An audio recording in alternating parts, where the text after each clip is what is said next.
Bismillahirrahmanirrahim. Ninth class, how are you? I am feeling better. आज बहुत अच्छा मौसम है, 2-3 दिन से बारिशें हो रही थी, अब ज़रा खुल गया है, धूप चपकी है तो अच्छा फील हो रहा है। सर्दियों में हल्की हल्की धूप जो है बहुत मज़ा देती है। खैर, मैंने अपने चैनल पे कुछ माई विलेज के नेम पर कुछ वीडियोस डाली हैं, सिर्फ इसलिए कि आप लोग मैथ ज़रा थोड़ा सा कहना चाहिए टफ या खुश्क सब्जेक्ट है, इसको देख देख के या पढ़ पढ़ के जो है बोर ना हो जाएं, इसलिए मैंने अपनी कुछ लाइट वीडियोस भी साथ में ऐड की हैं जो आपको रिलैक्स करेंगी, आपको थोड़ा सा चेंज देंगी। वो भी ज़रूर देखिएगा, इंशाल्लाह आपको अच्छी लगेंगी। तो आपने जो नए मेरे देखने वाले हैं वो ज़रूर इसको सब्सक्राइब भी करेंगे और लाइक भी करेंगे, मुझे कमेंट्स में बताइएगा। अच्छा जी, हमने एक्सरसाइज 1.5 कंप्लीट कर ली है। उसके बाद जो है अब हम लास्ट एंड एक्सरसाइज की तरफ जा रहे हैं, लेकिन इसमें जो है ना कुछ चीज़ें बहुत इम्पॉर्टेंट हैं जो समझने वाली हैं, क्योंकि यहाँ पर लास्ट एक्सरसाइज में इक्वेशंस को सॉल्व किया जा रहा है और वो इक्वेशन जो हैं वो उनको कहा गया है साइमल्टेनियस इक्वेशन। अब बच्चे इस चीज़ में कंफ्यूज होते हैं कि ये किस तरह की इक्वेशंस हैं या इनको ये नाम क्यों दिया गया है। तो साइमल्टेनियस का अगर हम वर्ड मीनिंग लें तो साइमल्टेनियस का मतलब होता है बैक वक्त, एक साथ, इकट्ठे, यानी जिन इक्वेशंस को इकट्ठे सॉल्व किया जा रहा हो उसको हम कहते हैं साइमल्टेनियस इक्वेशन।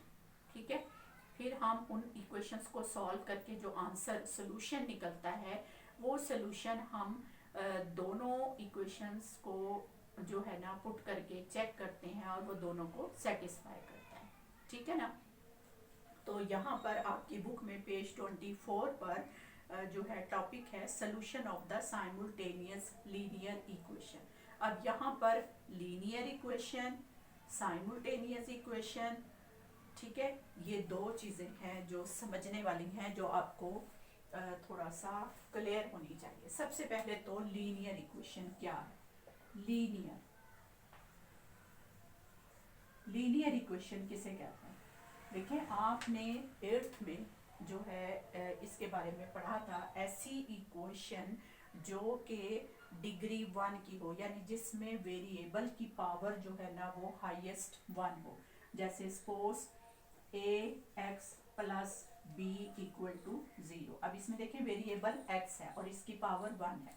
ठीक है, ये जर्नल फॉर्म में है। अगर मैं इसको जो है ना नंबर में लिखूं तो 2x प्लस 3 इक्वल टू 0। अब देखें ये नंबर लिख दिए हैं, ये जर्नल है। ठीक है, दोनों ही लीनियर इक्वेशन है। अब ये देखिए वेरिएबल की पावर यहाँ पर 1 है, तो इसको हम कहते हैं लीनियर इक्वेशन। ठीक है, तो अगर इसको दो इक्वेशंस को ले लिया जाए, मतलब 7x प्लस 4 इक्वल 0, तो अब ये एक सिस्टम बन जाता है। ठीक है, ये एक सिस्टम बन गया। ये क्या है, सिस्टम। तो इसको हम कहेंगे system of the linear equation. अब इनको साइमल्टेनियस क्यों कहा गया, क्योंकि इन दोनों इक्वेशंस को हमने एक साथ इकट्ठे सॉल्व करना है। तो दो इक्वेशंस को सॉल्व करने के आपने 8th क्लास में मेथड पढ़े थे 3। एक तो था बाय सब्स्टिट्यूशन मेथड, कि हम किसी भी एक से वेरिएबल की वैल्यू निकाल के दूसरे में सब्स्टिट्यूट करते थे, पुट करते थे। ठीक है, फिर वहां से वैल्यू निकाल लेते थे। ठीक है, दूसरा मेथड था बाय इक्वेटिंग द कोफिशिएंट, यानी ये जो वेरिएबल के साथ नंबर लिखे होते हैं इनको कहते हैं कोफिशिएंट, तो इनको हम इक्वेट करते थे, सेम बनाते थे। ठीक है, तो दूसरा मेथड क्या था, बाय इक्वेटिंग द कोफिशिएंट। तीसरा मेथड था बाय क्रॉस मल्टीप्लिकेशन 8th में। ठीक है, ये 3 मेथड हमने वहां पर पढ़े थे।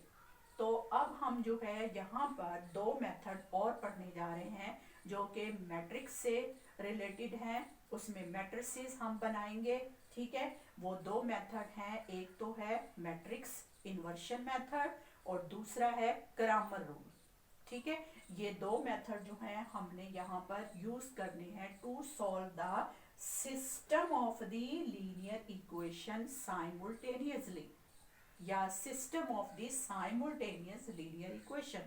ठीक है, यानी इन इक्वेशंस को इकट्ठे एक साथ हमने दोनों इक्वेशंस को सॉल्व करना है, इसलिए इनको क्या कहा जाता है, साइमultaneous लीनियर इक्वेशन। ठीक है, अब उम्मीद है आपको ये सारे टर्म्स जो है समझ आ गई होंगी कि लीनियर इक्वेशन क्या है और साइमultaneous इक्वेशंस इनको क्यों कहा जाता है।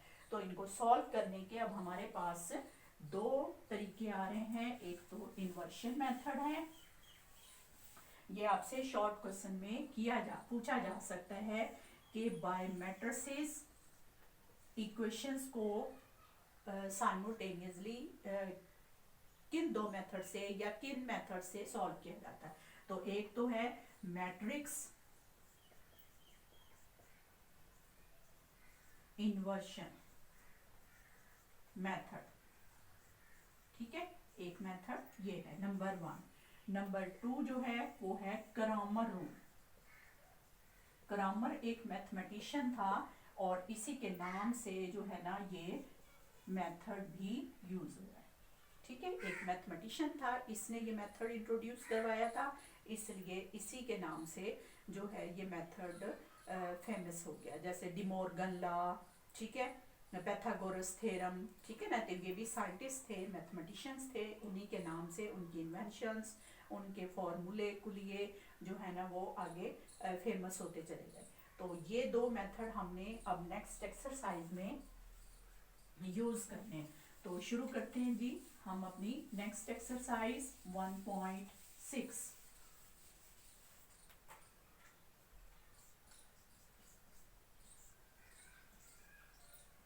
इसका क्वेश्चन नंबर 1 है जिसमें आपके 8 पार्ट्स है और हर पार्ट में आपको जो है ना सिस्टम दिया हुआ है क्वेश्चंस का और आपको कहा गया है कि जी इनको सॉल्व करें दो मेथड से। नंबर 1 है मैट्रिक्स इन्वर्शन मेथड, नंबर 2 है क्रैमर रूल। पेपर में दोनों मेथड नहीं आते, कोई एक मेथड आता है, किसी एक मेथड से वो सिस्टम को सॉल्व करने के लिए देते हैं। आपको एक क्वेश्चन का सेट देते हैं और कहते हैं solve this by Cramer rule, या कहते हैं कि इन्वर्शन मेथड से, कोई भी एक मेथड वो सॉल्व करने के लिए दे देते हैं। तो इसको हम फर्स्ट पार्ट को पहले करेंगे जी। हमारे पास सिस्टम है 2x माइनस 2y इक्वल 4, दूसरा है 3x प्लस 2y इक्वल 6। ये हमारे पास एक सिस्टम है साइमultaneous इक्वेशन का और ये इक्वेशंस लीनियर इक्वेशन है। इसमें दो वेरिएबल आ रहे हैं, देखें, एक है x और एक है y और दोनों की पावर 1 1 है, यानी ये दोनों इक्वेशन जो हैं ये लीनियर इक्वेशन है और इसमें दो अननोन है, एक x है और एक y है। हमने दोनों अननोन वैल्यूज को फाइंड करना है। ठीक है, तो इन दोनों अननोन वैल्यूज को फाइंड करने के लिए हमें दो इक्वेशंस की जरूरत होती है। ये भी शॉर्ट क्वेश्चन एक पूछा जा सकता है कि how many equations is required to find the two unknown values. तो अगर टू अननोन वैल्यू फाइंड करनी हो तो हमें टू इक्वेशंस चाहिए होती हैं, अगर एक अननोन वैल्यू फाइंड करनी हो तो हमें एक इक्वेशन चाहिए होती है। ठीक है, यानी जितनी अननोन वैल्यू फाइंड करनी है, जितनी वेरिएबल्स को फाइंड करना है, उतनी ही इक्वेशंस रिक्वायर होती हैं सॉल्व करने के लिए। ठीक है, ये भी एक रिलेशन आपको याद रखना है। अब देखिए ये है हमारे पास सिस्टम, तो इस सिस्टम को पहले हम मैट्रिक्स की फॉर्म में कन्वर्ट करेंगे। तो इसके कोफिशिएंट्स को विद साइन आपने उठाना है, 2 3 -2, इसके साथ देखिए माइनस है, ये 2, ये मैंने इसके कोफिशिएंट का एक मैट्रिक बना लिया। अब इसमें जो वेरिएबल है ना वो है x y, ये एक वेरिएबल का मैट्रिक कॉलम मैट्रिक की फॉर्म में लिखा, इक्वल ये 4 6, ये भी कॉलम मैट्रिक की फॉर्म में मैंने इसको कन्वर्ट कर लिया। ठीक है, यानी ये पूरा सिस्टम अब मैट्रिक्स में कन्वर्ट हो गया। अगर आप इस मैट्रिक को इससे मल्टीप्लाई करेंगे ना तो ये आ जाएगा पूरा। ठीक है, अब हमने इनको नाम देने, इस मैट्रिक को मैं नाम दे रही हूँ A, इसको क्योंकि ये वेरिएबल का है तो इसको x और ये B, ये नाम आपने फिक्स कर देने कि ये वाला जो कॉलम मैट्रिक है इसको हमेशा बी कहना है, और ये जो वेरिएबल वाला मैट्रिक है इसको हमेशा एक्स कहना है, और ये जो कोफिशिएंट का मैट्रिक है इसको हमेशा ए कहना है। हमें फाइंड करनी है एक्स और वाई की वैल्यू, ठीक है। तो एक्स और वाई की वैल्यू फाइंड करनी है तो वो इस मैट्रिक्स के अंदर है, तो इसको फाइंड करने के लिए हम इसे इधर ही रखते हैं।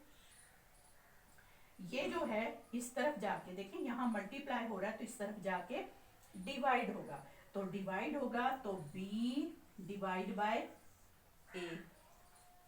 ए मैट्रिक्स है, ठीक है। और मैट्रिक्स में डिवीजन का प्रोसेस नहीं हो सकता, इसलिए हम इसको ऊपर ले जाते हैं। तो ऊपर आपको लेके जाना है, तो ये देखना है कि ये किस तरफ से मल्टीप्लाई हो रहा था, इधर से लेफ्ट से, तो लेफ्ट से हम इसका इनवर्स ऊपर ले जाएंगे, ठीक है। नीचे है तो ऊपर जाके -1 हो जाएगी पावर इसकी, ठीक है। अब ये चीज हमें फाइंड करनी है, तो इसमें ए इनवर्स जो है वो आपको पता है किसके बराबर होता है, adjoint of A divide by A का डिटर्मिनेंट, और साथ में ये बी मैट्रिक है, यानी x की वैल्यू इक्वल हो गई adjoint of A into B matrix divide by A determinant, ठीक है। अब हमें ये सब चीजें फाइंड करनी है, यानी एडजॉइंट फाइंड करना है, फिर डिटर्मिनेंट फाइंड करना है। सबसे पहले हम ए डिटर्मिनेंट फाइंड करेंगे, क्योंकि सब चीज डिपेंड करती है कि नीचे जीरो ना हो। अगर ये चीज जीरो हो गई तो फिर तो कुछ भी नहीं निकल सकता, क्योंकि वो फ्रैक्शन ही एग्जिस्ट नहीं करता, ठीक है ना। ऐसी फ्रैक्शनल वैल्यू एग्जिस्ट ही नहीं करती जिसके नीचे जीरो हो, जबकि डिटर्मिनेंट जीरो हो सकता है सिंगुलर मैट्रिक में, ठीक है। तो उसने भी यहाँ पे क्वेश्चन कहा है कि find the solution if possible, तो वो सिर्फ इसीलिए कहा है कि ये डिटर्मिनेंट तो कहीं जीरो नहीं है, तो सबसे पहले हम इसका डिटर्मिनेंट चेक करेंगे, ठीक है। तो ये है हमारे पास कोफिशिएंट मैट्रिक, हम इसका डिटर्मिनेंट निकालते हैं पहले जी। 2 -2 3 2, ये हमने इसका डिटर्मिनेंट लिखा, तो 2 2 जा 4 -3 2 दा माइनस का 6, ये माइनस है तो -6 आएगा 4, अब ये सेम साइन मल्टीप्लाई होंगे तो प्लस हो जाएगा 6, 6 और 4 कितने हो गए 10। अब देखें ये कौन सा मैट्रिक है, सिंगुलर या non singular, yes non singular, सिर्फ नॉन सिंगुलर मैट्रिक ही का सलूशन पॉसिबल है। ये बात आपने अपने जहन में बिठा लेनी है, ठीक है, कि सिर्फ नॉन सिंगुलर मैट्रिक हैं जिनका सलूशन निकाला जा सकता है। तो अब ये हमने डिटर्मिनेंट इसका निकाल लिया है, अब हम क्या करेंगे, हम इसके एडजॉइंट निकालेंगे। डिटर्मिनेंट हमने निकाल लिया और फिर हम इस फॉर्मूले में इसको पुट कर देंगे, ये हमारे पास फॉर्मूला 1 है, ठीक है। तो हमने एक चीज निकाल ली है, अब ये निकालेंगे और फिर हम इसको मल्टीप्लाई करेंगे। तो ये चीज हम इसको रेस कर देते हैं ताकि हमारा क्वेश्चन कंप्लीट हो जाए। तो फॉर्मूले को वहीं रहने देते हैं क्योंकि हमने उसमें वैल्यू को निकालना है। तो ये हमारे पास है x, ठीक है। अब निकालते हैं एडजॉइंट, एडजॉइंट ऑफ ए जी। मैट्रिक हमारे पास ये था, इसकी जगह चेंज करनी है अब इसके साइन, तो ये 2 इनके साइन चेंज करने हैं, ये +2 ये -3, ये हमारा आ गया एडजॉइंट, ठीक है। अब हमने क्या करना है, फॉर्मूले में वैल्यू लिख देनी है, पुट वैल्यूज। तो x इज इक्वल टू, सबसे पहले क्या है एडजॉइंट, ये 2 2 -3 2, और यहाँ b मैट्रिक जी, b मैट्रिक क्या था हमारे पास 4 और 6, और नीचे डिवाइड बाय डिटर्मिनेंट, डिटर्मिनेंट की वैल्यू क्या है 10, ठीक है। तो अब हम सबसे पहले इन दोनों को मल्टीप्लाई करेंगे, फिर जाके हम उनको 10 से डिवाइड करेंगे। तो सबसे पहले इसको मल्टीप्लाई करते हैं, फर्स्ट रो को कॉलम के साथ, 2 4 जा 8 प्लस 6 2 जा 12, ठीक है। अब दूसरी रो को -3 को 4 से -12, ठीक है, -12 6 टू ज़ा 12 प्लस 12, और ये जो 10 है इसे हम 1/10 नीचे यहाँ पर साइड पे लिख लेते हैं। अब ये पहले सॉल्व कर लेते हैं। 8 और 12 कितने हो गए? 20, और ये दोनों कट के 0, ठीक है। 1/10 चाहे इस तरफ लिख दें चाहे इस तरफ लिख दें, कोई फर्क नहीं पड़ता। अब आपने 10 से हर नंबर को डिवाइड कर देना, तो 20/10, 0/10, तो ये हमारे पास 10 1 ज़ा 10, 10 2 ज़ा 20, ये 2 आ गया और ये 0 आ गया। तो ये जो हमने सोल्यूशन x की वैल्यू निकाली है, जो किसके बराबर था? एक x था, यहाँ y था। इस मैट्रिक को हमने x का नाम दिया था, तो वो हमारे पास आंसर आ गया है। x की वैल्यू है 2 और y की वैल्यू है 0। अगर आप चेक करना चाहें अपना आंसर, ये पेपर का हिस्सा नहीं है, ये आपके क्वेश्चन में इसका कोई लेना देना नहीं है, ये सिर्फ आप अपनी सेटिस्फेक्शन के लिए कि मेरा आंसर ठीक है कि नहीं, आप अपना आंसर चेक कर सकती हैं। x की वैल्यू क्या है? 2 और y की वैल्यू है 0। तो पुट करके देख लेते हैं। Put x is equal to 2, y is equal to 0। ये जो दो इक्वेशंस हमें दी हुई थी ना, दोनों में से किसी भी एक इक्वेशन के अंदर आप पुट करके देख लें। जैसे फर्स्ट इक्वेशन थी 2x माइनस 2y इक्वल 4, ठीक है। तो इसमें हम पुट कर लेते हैं। ये देखें, 2x की वैल्यू क्या है? 2 माइनस 2, y की वैल्यू 0। अगर ये 4 आ जाता है आंसर इसका, तो फिर ठीक है। ये 2 2 ज़ा 4 माइनस 0 इक्वल 4। अब ये 4 इक्वल 4, इसका मतलब है कि हमारा आंसर जो है वो बिल्कुल ठीक है जो हमने निकाला, ठीक है। इस मेथड को क्या कहते हैं? Inversion method. Matrix inversion method,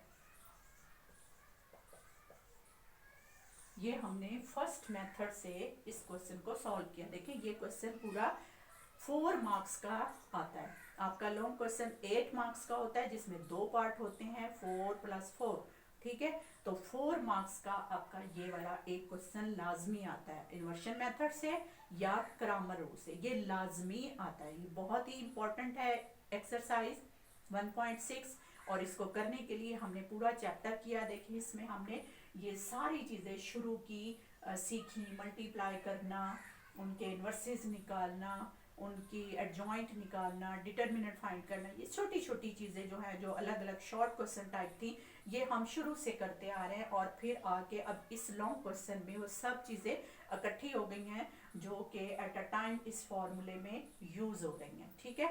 तो यहाँ पर सब चीज़ों को अगर आप होल्ड में रखेंगे, हर चीज़ को अच्छी तरह से प्रैक्टिस में रखेंगे, तो आपका ये क्वेश्चन इंशाल्लाह बिल्कुल ठीक हो जाएगा और आपको पूरे मार्क्स मिलेंगे, ठीक है। ये मैंने एक पार्ट कर दिया है, तो इसका एक पार्ट और मैं करूँगी ताकि आपको अच्छे तरीके से क्लियर हो जाए। उसमें जो है हम ऐसा क्वेश्चन चूज करेंगे जो थोड़ा सा आपको समझने से रिलेटेड होगा। तो देखते हैं इसमें से कौन सा क्वेश्चन है। जी ये आपका क्वेश्चन है जी 5th पार्ट। अब देखिए 5th पार्ट में 3x माइनस 2y इक्वल 4, फिर ये -6x प्लस 4y इक्वल 7। ये क्वेश्चन नंबर 1 का 5th पार्ट है। अब इसको भी उसने कहा है जी इन्वर्शन मेथड से सॉल्व करें, तो हम पहले इसका कोफिशिएंट मैट्रिक बनाएंगे। ये 3 -2 -6 और ये 4, ये हमने कोफिशिएंट मैट्रिक बना लिया। ये हम अब इसका वेरिएबल का मैट्रिक बनाएंगे, फिर हम ये वाला कॉलम मैट्रिक बनाएंगे। ये हमने तीनों मैट्रिक्स चेंज कर लिए, इस सिस्टम को पूरे को हमने मैट्रिक्स में कन्वर्ट कर दिया। इस मैट्रिक का नाम है A, ये है वेरिएबल x और ये B। देखें वही नाम रखने हैं जो हम पहले रख रहे हैं, इनको आपने याद कर लेना। अब हमें ये फाइंड करना है x, इसको यहीं रखें, ये उधर जाके A इनवर्स B, ठीक है। तो इसमें भी A इनवर्स क्या है? Adjoint of A divide by A determinant into B। अब आपने A डिटर्मिनेंट फाइंड करना है। सबसे पहले A डिटर्मिनेंट फाइंड करना है। तो ए डिटर्मिनेंट जी, ये मैट्रिक है ए हमारे पास, 3 -2, ये -6 और ये 4। तो सॉरी, ये इसको हमने डिटर्मिनेंट की फॉर्म में ऐसे मॉड की फॉर्म में लिखना है। अब देखें 4 3 ज़ा 12 माइनस 6 2 ज़ा 12, ये भी माइनस है ये भी माइनस है तो प्लस का आएगा। अब ये तो कट गया, हो गया 0, ये तो 0 आ गया डिटर्मिनेंट, ठीक है। तो यानी ये तो सिंगुलर मैट्रिक आ गया, ठीक है। अब ये तो 0 जब हो जाएगा, नीचे 0 हो जाएगा, तो फिर ऊपर वाली चीजें निकालने का तो कोई मतलब ही नहीं है, ये तो सॉल्व ही नहीं हो सकता। तो यहां पर आपने लिख देना है it's solution is not possible, ठीक है। इसलिए उसने क्वेश्चन के साथ दिया था कि इफ पॉसिबल सॉल्व, तो आपने कह देना है कि जी इसका सॉल्यूशन पॉसिबल नहीं, ठीक है। चलेंगे, ये आपका क्वेश्चन 1 जो है आज मैंने एक मेथड से आपको समझाया है, इसके बाकी पार्ट्स आप अपनी प्रैक्टिस के लिए खुद सॉल्व करेंगी, ठीक है। और कमेंट्स में मुझे बताएं कि आपको मेथड समझ में आ गया है, और अगर कोई दूसरा और कोई क्वेश्चन आपको कंफ्यूज कर रहा हो या मुश्किल लग रहा हो तो आप कमेंट्स में मुझसे पूछ सकती हैं, ठीक है। मैं आपको वो क्वेश्चन दोबारा से करवा सकती हूँ। नेक्स्ट वीडियो में इंशाल्लाह दूसरा मेथड करेंगे, ठीक है। अल्लाह हाफ़िज़।